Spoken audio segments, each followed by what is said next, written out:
आवाज दो, छात्रों के साथ शिक्षा मंत्री को इस्तीफा देना होगा। भारतीय संविधान का दुरुपयोग करना बंद करो, संविधान का दुरुपयोग करना बंद करो, लोकतंत्र के साथ खेलना बंद करो, लोकतंत्र के साथ खेलना बंद करो,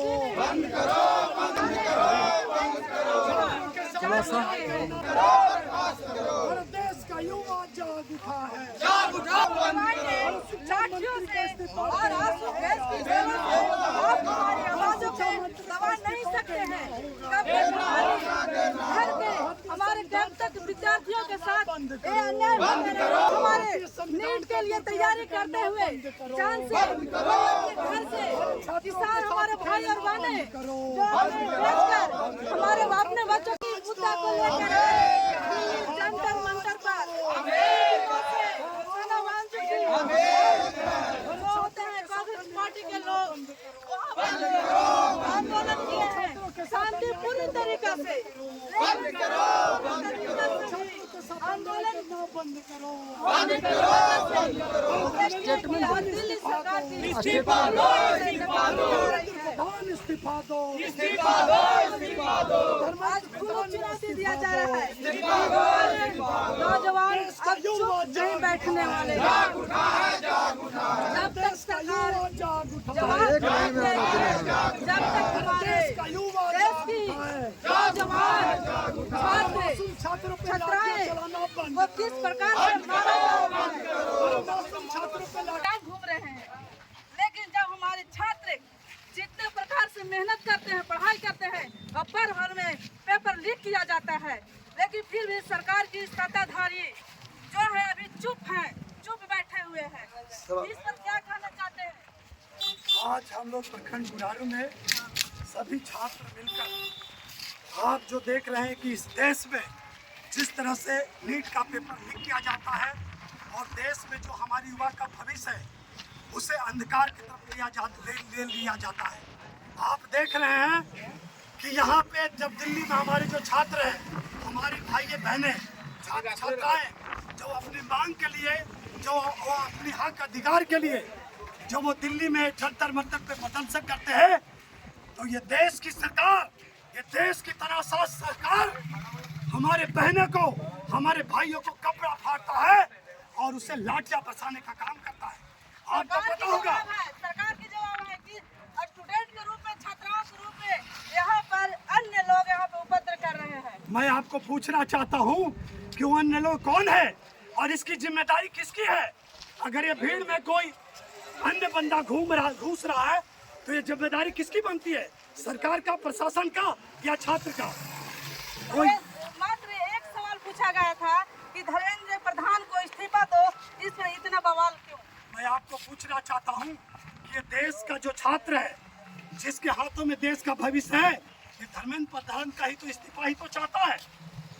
अगर वो कुर्सी अच्छे से नहीं चला सकते, वो शासन व्यवस्था उनके साथ में नहीं चला सकते, अगर नीट पेपर जैसे चीज़ों को लीक किया जा रहा है तो उनको बर्खास्त करने में क्या दिक्कत है?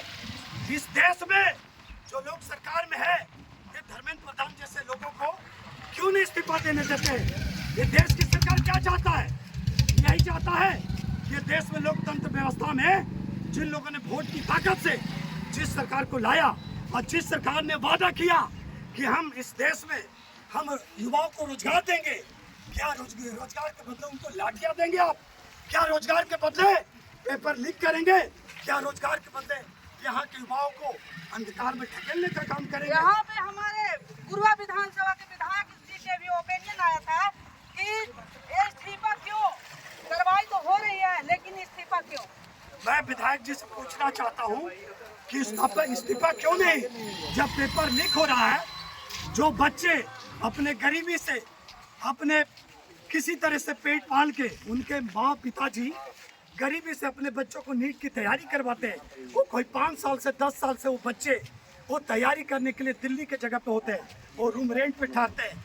आप बताइए कि जब पेपर लीक हो जाता है, मैंने एक स्टेटमेंट देखा कल कि एक पिताजी ने बोला कि जब पेपर लीक की मामला आया तो मैंने पेपर कटिंग को छिपा दिया ताकि कहीं मेरा बच्चा ये देख न ले कि पेपर लीक हो गया। अब मैं इस बार भी वंचित हो जाऊंगा और इस वास्ते वो बच्चा कहीं फांसी न लगा ले, कहीं आत्मदाह न कर ले, कहीं अपने आप को मौत के हवाले न कर दे। एक पिता ऐसा बयान कर रहा, सोचिए इस देश की सरकार क्या कर रहा है। कई बच्चे आत्मदाह कर लिया, कई बच्चे अपने आप को फांसी लगा कर अपने आप को मौत के हवाले कर दिया। क्या इस देश में सरकार यही करना चाहती है कि इस देश में जो युवा है, जो छात्र है, जिसका भविष्य है, वो पेपर लीक जैसा मामला है और छात्र जो है अपने आप को मौत के हवाले कर दे? क्या सरकार यही चाहती है? क्या ये जो मंत्री जी कह रहे हैं, जो एमएलए जो कह रहे हैं, वो यही चाहते हैं कि छात्र अपने भविष्य को चिंता करते हुए अपने आप को मौत के हवाले कर दे? क्या यही चाहते हैं? क्या सर, जब दिल्ली में जंतर मंतर के पास हमारे महिलाओं को किया गया अभद्र तरीका से व्यवहार, और आप देख सकते हैं महिलाओं को भी लाठियों के साथ हुर कर मारा जा रहा है। अब देख रहे हैं कि बहुत दिनों से जंतर मंतर पर छात्रों छात्राओं के अनशन चल रही है, लेकिन सरकार निकम्मी जो ये सरकार है, वो सरकार प्रशासन पुलिस से हमारी जितना भी बहन बेटियां वहाँ पर गई है सबको पिटवा रही है। और एक खरासार जो ये सरकार है इसको सभी युवा जाग चुके हैं और हम आने वाले दिन में कि निकम्मी सरकार को हम लोग देखने का काम करेंगे। आप जान रहे हैं कि नीट पेपर लीक के माध्यम से हमारे बहुत भाई ऐसा है जो कि आत्महत्या कर रहे हैं और सरकार गहरी नींद में सोई हुई है।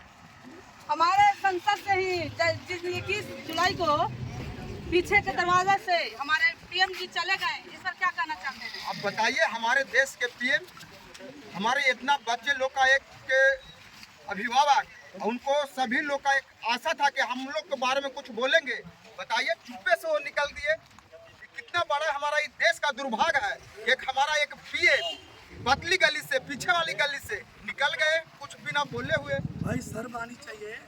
शर्म की बात है कि देश के प्रधानमंत्री एक तरफ युवा, उनके कपड़े फाड़े जा रहे हैं, बच्चियों को 16-17 साल की बच्चियों को पुलिस वाले कपड़े फाड़ रहे हैं, उनको पीटा जा रहा है, लाठियां मारा जा रहा है। और जब वो बच्चे युवाओं के लिए संदेश मैसेज उनके पास जाता है, युवाओं के लिए क्या संदेश देना चाहेंगे? मैं यही कहना चाहता हूँ कि युवाओं को खुल के आने की जरूरत है।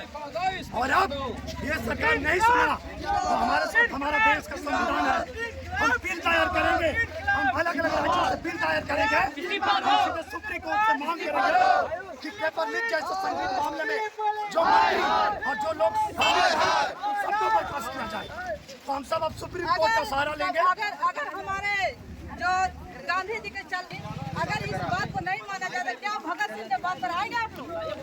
बिल्कुल। हाँ, अगर मैं आपको बताना चाहता हूँ, हम सब संविधान के मानने वाले लोग हैं और संविधान के सम्मत जो कार्रवाई करना होगा हम किसी को नहीं छोड़ेंगे। देश के प्रधानमंत्री हो या देश के कोई भी, किसी को नहीं छोड़ा जाएगा। सरकार से हमारे